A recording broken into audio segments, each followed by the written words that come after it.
सोचिए एक ऐसा कानून जिसे सदियों से हम अपनी कानूनी किताबों में पढ़ते आ रहे हैं, अगर उसे एकदम से हटा दिया जाता है। मैं यहाँ पे बात कर रही हूँ डिफेमेशन लॉ की। एक ऐसा कानून जो हमें अपनी ख्याति, हमें रेप्यूटेशन को प्रोटेक्ट करने का राइट देता है। लेकिन हाल ही में बहस ये छिड़ गई है कि क्या यहाँ पे डिफेमेशन को डीक्रिमिनलाइज कर देना चाहिए। क्या इंडिया इतना एडवांस स्टेज पर आ चुका है कि अब हमें इस कानून की जरूरत नहीं है?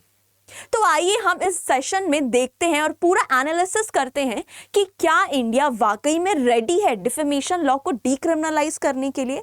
तो हेलो एवरीवन, मैं am Muskan and I welcome you all to our YouTube channel study IQ judiciary. तो स्टूडेंट्स, हम स्टार्ट करते हैं इस सेशन को और हम बहुत डिटेल एनालिसिस करेंगे इस पूरे डिफेमेशन लॉज का, इसके कॉन्स्टिट्यूशन वैलिडिटी को देखेंगे, हम इसके स्टैट्यूटरी प्रोविजंस के बारे में बात करेंगे और पूरी कंट्रोवर्सी के बारे में भी बात करेंगे कि ये कंट्रोवर्सी आखिर आती कहां से है।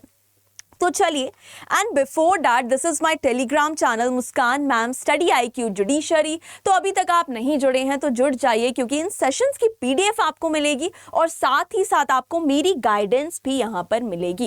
And students, this is my official WhatsApp number. अगर आपको कोई भी इंफॉर्मेशन लेनी है, कुछ भी आपको डाउट पूछना है, आप इस नंबर पर कॉल कर सकते हैं 9667113879। And these are our batches UP APO, MP ADPO, Sarathi judiciary batches. तो अगर आप किसी भी बैच में एनरोल करना चाहते हैं तो कर लीजिए by using my code, that is MUK100। And without wasting any time हम स्टार्ट करते हैं और बात करते हैं डिफेमेशन के बारे में। तो ये जो स्टेटमेंट है, will defamation be no longer a crime in India. जरा सोच के देखिए, एक ऐसा देश जहां पे डिफेमेशन एक क्राइम नहीं है, यहां पे बात की जा रही है। इस वर्ड पे हमें फोकस करना पड़ेगा, क्राइम। मतलब यहाँ पे डिफेमेशन, अगर आपको पता हो कि डिफेमेशन जो है वो यहाँ पे सिविल लॉ भी होता है और वो यहाँ पे क्रिमिनल लॉ भी होता है, लेकिन बहस ये है यहाँ पे कि हमें यहाँ पे डिफेमेशन को क्राइम नहीं मानना चाहिए। सिविल लॉ तो हम मानेंगे लेकिन क्राइम नहीं मानना चाहिए इसको। क्यों है ऐसा, क्यों है वो हम देखते हैं। सो अभी recently in bench of Justice MM Sundaresh and Justice Satish Chandra Sharma made the remark that the time has come to decriminalize the offense of defamation in connection with a defamation case filed by Professor Amrita Singh of JNU against the wire. अब आपने the wire का नाम तो सुना ही होगा। तो wire के against यहाँ पे एक डिफेमेशन केस में जो कि फाइल किया जाता है अमृता सिंह के द्वारा, जो कि प्रोफेसर हैं JNU की, उनके द्वारा एक डिफेमेशन केस फाइल किया जाता है। वो केस क्या है हम जस्ट अभी बात करने ही वाले हैं। तो इस केस में एक पासिंग रिमार्क देते हुए, और ये जो रिमार्क है वो छोटा मोटा रिमार्क नहीं है, ये एक बहुत बड़ा रिमार्क है। इन्होंने ये बात बोली है सुप्रीम कोर्ट के ऑनरेबल जजेस ने कि ये समय आ गया है कि हमें अपने डिफेमेशन लॉ को डीक्रिमिनलाइज कर देना चाहिए। तो आइए जानते हैं कि इस पूरे केस के फैक्ट्स क्या थे और ये केस क्या है। तो ये केस का जो नाम है that is Foundation for Independent Journalism versus Amrita Singh. यहाँ पर बेसिकली यहाँ पे क्या हुआ था, the Wire Foundation for Independent Journalism and its deputy editor Ajay Ashirwad Mahaprashasta challenge the summon issued under a criminal defamation in case by professor Amrita Singh of JNU। एक केस चल रहा था अमृता सिंह के द्वारा यहाँ पे डिफेमेशन केस फाइल किया गया था वायर के ऊपर, और उसी केस के रहते हुए यहाँ पे वायर को क्या किया जाता है, द वायर के यहाँ पे जो भी जर्नलिस्ट हैं उनको यहाँ पे क्या किया जाता है, समन इशू किया जाता है। तो इस समन को ही ये चैलेंज करते हैं बिफोर द सुप्रीम कोर्ट।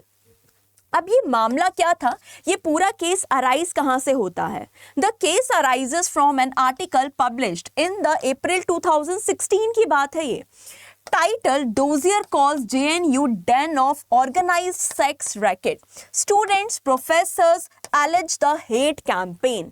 यहाँ पे एक आर्टिकल पब्लिश किया जाता है, कब, 2016 की बात है। ये 2016 में एक आर्टिकल पब्लिश किया जाता है द वायर के द्वारा।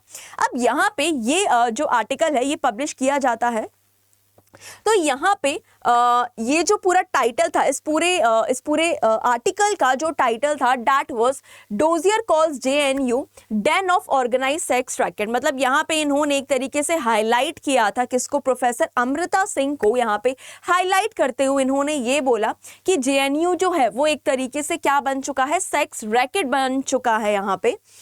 एंड उसके बाद क्या होता है, Professor Amrita Singh alleged that the wire imputed that she had prepared a dossier that alleged JNU was a den of organized sex racket।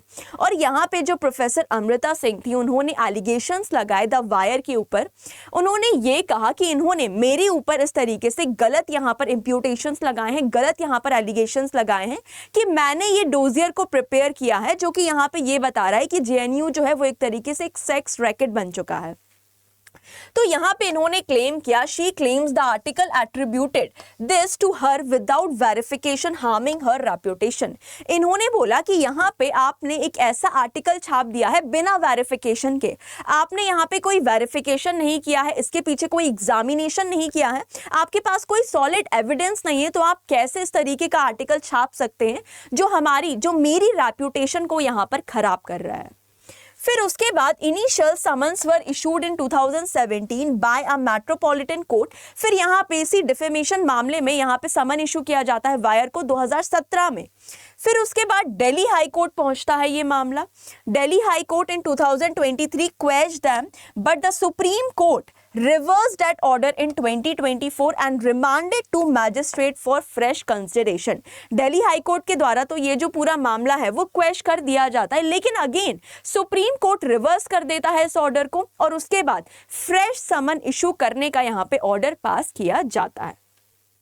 उसके बाद अगर हम देखें, then again in January 2025 the magistrate issued summon, the Delhi high court in May 2025 upheld the summon. फिर again यहाँ पे समन issue किया जाता है, जनवरी में इशू किया जाता है, अगेन दिल्ली हाई कोर्ट के द्वारा मई में इशू किया जाता है समन।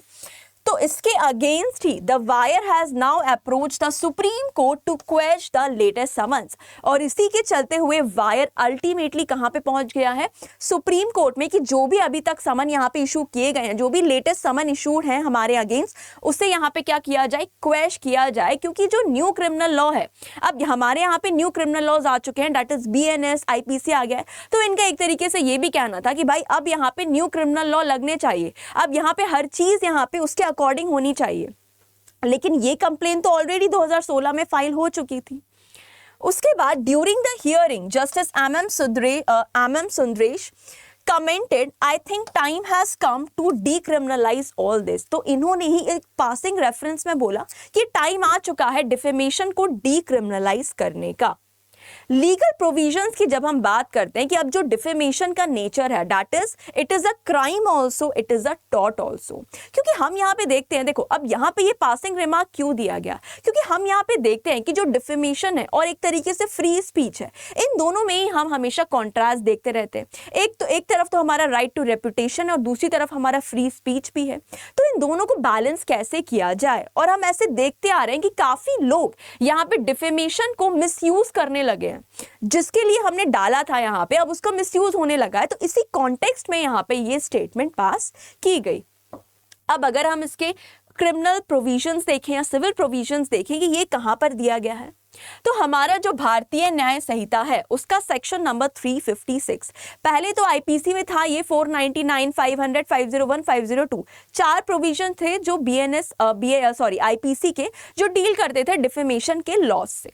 अब यहाँ पे सिर्फ एकमात्र सिंगल प्रोविजन है, दैट इज 356 ऑफ BNS, जो कि क्रिमिनलाइज करता है हमारे डिफेमेशन लॉस को।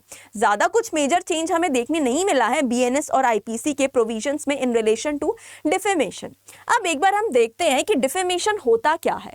डिफेमेशन का मतलब होता है जब आप कुछ ऐसे वर्ड्स बोल रहे हैं या लिख रहे हैं, या आप कोई साइन लैंग्वेज यूज कर रहे हैं, या आप विलफुली रिप्रेजेंट कर रहे हैं एक ऐसे जेस्चर्स को जो दूसरे पर्सन की रेप्यूटेशन को क्या कर रहा है, हार्म कर रहा है।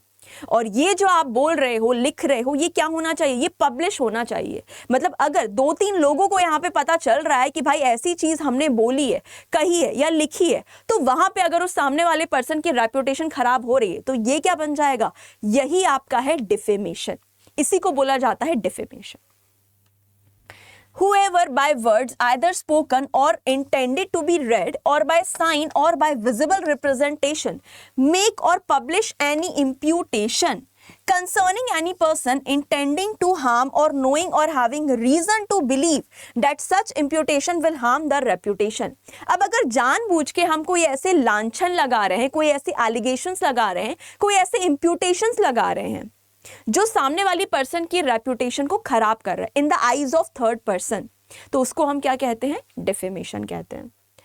अब यहाँ पे अगर हम बात करें कि हर केस में डिफेमेशन नहीं होता है, यहाँ पे कुछ एक्सेप्शंस भी हैं। 10 यहाँ पे एक्सेप्शंस की बात की गई है कि अगर आप कुछ पब्लिक गुड में या पब्लिक इंटरेस्ट में अगर आप ऐसे कोई स्टेटमेंट्स बोलते हैं जहाँ पे आपकी कोई इंटेंशन नहीं है, गुड फेथ में अगर आपने बोला है, तो वहाँ पे डिफेमेशन कॉन्स्टिट्यूट नहीं किया जाएगा। अगर हम इसकी पनिशमेंट की बात करें तो पनिशमेंट जो है इसकी दैट इज सिंपल इम्प्रिजनमेंट, जो कि हमारे आईपीसी में दी गई थी, 2 years और फाइन और बोथ। यहाँ पे भी अभी भी वही पनिशमेंट है, दैट इज 2 years फाइन और बोथ। उसके बाद इसके नेचर की बात करें तो it is a non cognizable offence. Cognizable, non cognizable, जहाँ पे लेस जो सीरियस ऑफेंसेस होते हैं that is non cognizable offence. उसके बाद अगर हम बात करें इसके सिविल नेचर की, सिविल, अब यहाँ पे जो हमारा टॉर्ट लॉ है वहां पे इसको एज अ सिविल रॉन्ग भी माना गया है डिफेमेशन को। एक मतलब इसका दोनों ही नेचर है, क्राइम भी है, मतलब अगर आपने डिफेमेशन किया तो आप यहाँ पे भी जा सकते हो और आप सिविल लॉज में भी डैमेजेस भी क्लेम कर सकते हो। तो apart from criminal law, defamation in India is also a civil wrong. ये एक सिविल रॉन्ग भी है हमारे यहाँ। A person whose reputation is harmed by defamatory statements can sue for damages। अब वहां पे तो imprisonment होती है, वहां पे फाइन देना पड़ता है, यहाँ पे क्या देना पड़ता है? आपको damages देने पड़ते हैं। या की एलिमेंट्स की बात करें अगर हम सिविल डिफेमेशन के की एलिमेंट्स की, क्या क्या होना चाहिए डिफेमेशन में, तो सबसे पहले तो एक फॉल्स स्टेटमेंट होना चाहिए। मतलब मैं कुछ ऐसा बोल रही हूँ जो सही नहीं है, अगर सही होगा तो फिर यहाँ पे डिफेमेशन नहीं लगेगा, है ना। तो एक फॉल्स स्टेटमेंट होना चाहिए। उस स्टेटमेंट का पब्लिकेशन भी जरूरी है, मतलब यहाँ पे पब्लिक को पता चलना चाहिए उस पूरे स्टेटमेंट के बारे में। रेफरेंस टू द प्लेंटिफ, अब जो भी आप यहाँ पे पब्लिश कर रहे हैं, जो भी आप यहाँ पे लिख रहे हैं, वो किसको रेफर करे? वो प्लेंटिफ को रेफर करे, उसके बारे में ही कहा गया हो, ये जरूरी है। उसके बाद अगर कोई फॉल्ट है, मतलब अगर आप यहाँ पे कुछ ऐसा लिख रहे हो, उसके बाद हार्म टू रेपुटेशन की भाई ये जो भी लिखा है वो उस सामने वाली पर्सन की रेपुटेशन को हार्म कॉज कर रहा है, तो ये सारी चीजें जब होंगी तो सिविल डिफेमेशन यहाँ पर कॉन्स्टिट्यूट हो जाएगा। अब अगर हम यहाँ पे इसके कॉन्स्टिट्यूशनल वैलिडिटी के बारे में बात करें, क्योंकि इसकी कॉन्स्टिट्यूशनल वैलिडिटी को पढ़ना इसीलिए जरूरी है क्योंकि अब जो ये बहस छिड़ चुकी है उसमें यहाँ पे हमारे पास कॉन्स्टिट्यूशनल की लीगल रूलिंग भी है, मतलब सुप्रीम कोर्ट की रूलिंग भी है, जहां पर यहाँ पे इसको कॉन्स्टिट्यूशनली वैलिड कहा गया है डिफेमेशन को। तो क्या ये इजीली हम इसको डीक्रिमिनलाइज कर सकते हैं? तो सबसे पहले हम इसके कॉन्स्टिट्यूशनल वैलिडिटी के बारे में बात करेंगे। एनालिसिस तो करेंगे ही हम लास्ट में कि इसका डीक्रिमिनलाइजेशन होना चाहिए या क्या रिपरकशंस होंगे इस चीज के। तो अगर हम बात करें Subramanian Swamy versus Union of India which is a landmark case, इसमें क्या था? सेवरल पिटिशनर्स इंक्लूडिंग पॉलिटिशियंस, काफी सारे पॉलिटिशियंस यहाँ पे इन्वॉल्व थे और काफी बार इस चीज को चैलेंज किया गया है राहुल गांधी के द्वारा, अरविंद केजरीवाल के द्वारा, सुब्रमण्यम स्वामी के द्वारा। Challenge the section 499 IPC and its exceptions that they violate the right to freedom of speech। अब इन्होंने इस बेसिस पे यहाँ पे चैलेंज किया था कि ये जो डिफेमेशन है ये क्या कर रहा है, ये हमारे आर्टिकल 19(1)(a) को क्या कर रहा है? हार्म कर रहा है, वॉयलेट कर रहा है, क्योंकि आर्टिकल 19(1)(a) क्या कहता है? Right to speech and expression के बारे में बात करता है। तो इस चीज को यहाँ पे क्या कर रहा है? यहाँ पे ये इसको अनकॉन्स्टिट्यूशनल डिक्लेयर करना चाहिए क्योंकि यह हमारे राइट को वॉयलेट कर रहा है। लेकिन यहाँ पे ये बोला गया था, इसमें यहाँ पे ये बोला गया सुप्रीम कोर्ट के द्वारा कि ये जो प्रोविजन है ये क्या है? ये कॉन्स्टिट्यूशनली वैलिड है। क्यों है डिफेमेशन कॉन्स्टिट्यूशनली वैलिड? क्योंकि आर्टिकल 19(1)(a) एब्सोल्यूट नहीं है और वहां पे रिस्ट्रिक्शंस हैं और उन रिस्ट्रिक्शंस में डिफेमेशन भी एक क्या है? एक्सेप्शन है। तो अगर डिफेमेशन एक्सेप्शन है तो आप यहाँ पे कुछ भी सामने वाले के लिए नहीं बोल सकते हो। अब अगर आप ये बोल रहे हो कि राइट टू स्पीच है तो इसका मतलब आप कुछ भी नहीं बोल सकते हो सामने वाले को, सामने वाले के सेंटिमेंट्स भी हर्ट होंगे, है ना। तो उस चीज को यहाँ पे डिफेमेशन को यहाँ पे एक्सेप्शन के तौर पर रखा गया है, इसीलिए इस केस में डिफेमेशन को कॉन्स्टिट्यूशनली वैलिड डिक्लेयर किया गया था। उसके बाद अगर हम बात करें, एक और केस था, that is R Rajagopal versus state of Tamil Nadu, जिसको हम फेमसली ऑटो शंकर केस के नाम से जानते हैं। यहाँ पे एक प्रिजनर था, उनकी ऑटोबायोग्राफी यहाँ पर पब्लिश होनी थी, लेकिन अगेन यहाँ पे वही था डिफेमेशन का कि भाई ये जो है ये इनके डिफेमेशन को इन्होंने यहाँ पे किया कि ये हमारे मतलब रेप्यूटेशन को क्या कर रहा है, हार्म कॉज कर रहा है। तो supreme court held that The state cannot impose a prior restraint on publication। अब यहाँ पे उस प्रिजनर ने ऑटोबायोग्राफी लिखी, लेकिन उसको पब्लिश होने से पहले यहाँ पे उसको रिस्ट्रेन किया जा रहा था। तो सुप्रीम कोर्ट ने कहा कि पहले उसको पब्लिश करिए, उसके बाद जानिए कि क्या वो रेप्यूटेशन को हार्म कर रहा है या नहीं कर रहा है। पब्लिकेशन से पहले ही आप किसी चीज पर रिस्ट्रेन नहीं लगा सकते हो। तो ये यहाँ पे सुप्रीम कोर्ट के द्वारा बोला गया था। And once publish remedies are available. उनका यही कहना था सुप्रीम कोर्ट का कि भाई एक बार अगर पब्लिश हो जाए फिर हम देखेंगे ना वहां पे क्या डिफेमेशन है या नहीं, और हमारे पास फिर रेमेडीज भी तो हैं, चाहे हम क्राइम में चले जाए चाहे हम सिविल रॉन्ग में चले जाए, है ना। तो ये चीज यहां पर बोली गई थी इस केस में। अब एक और एस्पेक्ट की बात करते हैं, बीएनएस और आईपीसी। मतलब बीएनएस में क्या कोई डिफरेंस किया गया है डिफेमेशन लॉज में, या फिर आईपीसी जैसे ही हैं वो। तो बस यहाँ पे कुछ माइनर डिफरेंसेस की बात की गई है। यहाँ पे सबसे पहले कंसोलिडेट किए गए हैं सेक्शंस को। अगर हम आईपीसी की बात करें तो वहां पे 4 सेपरेट सेक्शंस थे, उन चारों को मिला के यहाँ पे सेक्शन 356 में कंसोलिडेट कर दिया गया है। पहला डिफरेंस ये है। दूसरा डिफरेंस ये है कि यहाँ पे नई पनिशमेंट को ऐड किया गया है। मतलब यहाँ पे डिफेमेशन में पहले वहां पे सिर्फ और सिर्फ सिंपल इम्प्रिजनमेंट 2 साल तक का था और फाइन, लेकिन अब यहाँ पे कम्युनिटी सर्विस को भी ऐड कर दिया गया है, एक और प्रिस्क्राइब मोड ऑफ पनिशमेंट। तो ये आपके क्या है, बेसिक डिफरेंसेस हैं। अब यहाँ पे बात ये आती है कि चलो ये सब ठीक है, लेकिन क्या इंडिया वाकई में रेडी है डीक्रिमिनलाइज करने के लिए डिफेमेशन को? क्या यहाँ पे जरूरत आ पड़ी है? क्या यहाँ पे हमें मिसयूज, इतना ज्यादा लॉ का मिसयूज यहाँ पे हो रहा है कि हमें इस चीज पर विचार करने चाहिए अपने?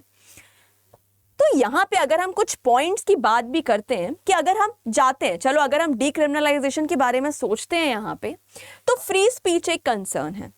Criminal penalties, imprisonment, fine, criminal record tend to deter the people from speaking। अब देखो यहाँ पे इस पूरे केस में डिफेमेशन को डीक्रिमिनलाइज मतलब उसके क्रिमिनल नेचर को खत्म करने की बात की जा रही है, लेकिन उसका सिविल जो नेचर है उसको रिटेन करने की बात की जा रही है। क्योंकि यहाँ पे हमारे इंटरनेशनल लेवल पर भी ऐसी काफ़ी सारी कंट्रीज हैं, ऐसी काफ़ी सारी डेमोक्रेटिक कंट्रीज हैं जहाँ पे डिफेमेशन सिर्फ और सिर्फ एक सिविल क्राइम, मतलब एक सिविल रॉन्ग है, क्राइम नहीं है, सिर्फ सिविल रॉन्ग है, और वहाँ पे आप सिर्फ डैमेजेस ही क्लेम कर सकते हो। लेकिन इंडिया एक वन ऑफ द कंट्री है जहाँ पे डिफेमेशन को क्राइम भी माना जाता है और सिविल रॉन्ग भी माना जाता है। तो हमें इसका क्रिमिनल नेचर खत्म करना चाहिए, क्योंकि इससे लोगों में क्या हो रहा है, इससे लोगों में भय भी एक तरीके से पैदा हो रहा है। तो एक ये कंसर्न था। Private wrong versus public wrong, many argue that this is better remedy by civil law. अब कई लोगों का मानना है कि हमें इसको डीक्रिमिनलाइज इसीलिए करना चाहिए क्योंकि यहाँ पे आप डैमेजेस इंपोज करके भी इस पूरे मैटर को क्या कर सकते हो, इजीली एड्रेस किया जा सकता है। वहीं अगर हम इसके कुछ आर्ग्यूमेंट्स देखें अगेंस्ट के कि हमें इसको डीक्रिमिनलाइज नहीं करना है, तो क्यों नहीं करना है? क्योंकि यहाँ पे क्या है, सुब्रमण्यम स्वामी वाला केस हमने देखा कि वहां पर सुप्रीम कोर्ट के द्वारा एक्सप्रेसली बोला गया था कि भाई राइट टू रेप्यूटेशन भी आपका एक बहुत इंपॉर्टेंट राइट है और उसको हार्म नहीं होना चाहिए। तो क्या हम उस चीज को चेंज करने के लिए रेडी हैं? क्या हम एक ऐसे लैंडमार्क प्रेसिडेंट को चेंज करने के लिए रेडी हैं जो यहाँ पे बहुत पहले यहाँ पे सुप्रीम कोर्ट के द्वारा बोला गया था? Deterrent effect, criminal law seen by some as having stronger deterrent power. अब यहाँ पे ये फेवर में ये बोल रहे हैं कि भाई अगर हम यहाँ पे क्रिमिनल लॉ करते हैं, इसका क्रिमिनल नेचर रिटेन करते हैं, तो यहाँ पे लोगों में भय बना रहता है। लेकिन फिर अगेन बात आती है कि फ्री स्पीच का क्या होगा? तो यहाँ पे यस, इस पूरे मैटर का जो आंसर है वो यहाँ पे अगर हम कुछ एनालिसिस करें कि हाँ यहाँ पे ये सही बात है कि अब हमें डिफेमेशन लॉज को क्या करना चाहिए, डीक्रिमिनलाइज करना चाहिए। क्योंकि यहाँ पे इसका मिसयूज इस तरीके से हो रहा है कि जो भी बहुत सारे ऐसे मीडिया पर्सनल्स हैं जो गुड फेथ में अगर कोई चीज़ बोल रहे हैं तो उनको यहाँ पे डिटेन कर लिया जाता है, उनको यहाँ पे अरेस्ट कर लिया जाता है। तो यहाँ पे इतनी फ्रीडम नहीं है। अगर हम एक डेमोक्रेटिक कंट्री की बात करें, फ्रीडम ऑफ प्रेस की बात करें, तो उसमें ही हमारी जो रैंकिंग है वो वर्ल्ड लेवल पर काफी कम है अगर हम उस चीज की बात करें यहाँ पे। तो इन्हीं चीज़ों को देखते हुए, इन्हीं सारे पैरामीटर्स को देखते हुए, और अब जो है हम और ज़्यादा मूव कर रहे हैं टूवर्ड्स द मोर इंटेलिजेंस और आर्टिफिशियल इंटेलिजेंस, और बहुत सारी चीज़ें अब यहाँ पे चेंज हो चुकी है, सिनारियोज चेंज हो चुके हैं। तो हमें इस लॉ को भी यहाँ पे डीक्रिमिनलाइज करने की ज़रूरत तो है, लेकिन यहाँ पे राइट टू रेपुटेशन और राइट टू फ्री स्पीच को, दोनों को ही कैसे बैलेंस किया जाएगा, क्योंकि दोनों को ही इग्नोर नहीं किया जा सकता, तो दोनों को ही यहाँ पे बैलेंस करने की ज़रूरत है। तो India seems ready in terms of sentiment, legal debate and institutional signals, but actual decriminalization will require deliberate constitutional and legislative work balancing free speech and reputation right। कि वही है, यहाँ पे प्रॉपर एक डिस्कशन, प्रॉपर recommendations के बाद, debate and discussions के बाद ही यहाँ पे एक इंपॉर्टेंट डिसीजन लिया जाना चाहिए जो कि बैलेंस करे हमारे राइट टू रेपुटेशन को भी और राइट टू फ्री स्पीच को भी। So it is likely to happen gradually, restrictions on use narrowing scope rather than the immediate relief। अब ये एकदम से भी नहीं हो जाएगा, अगर इसको हमें डीक्रिमिनलाइज करना ही है तो धीरे धीरे स्लोली एक प्रोसेस के थ्रू हम क्या करेंगे, उसको अंजाम देंगे finally. So this was the whole discussion about decriminalising defamation in India. So आपका क्या सोचना है इस पूरे मैटर पर, कमेंट करके जरूर बताइए। Thank you so much everyone, have a nice day.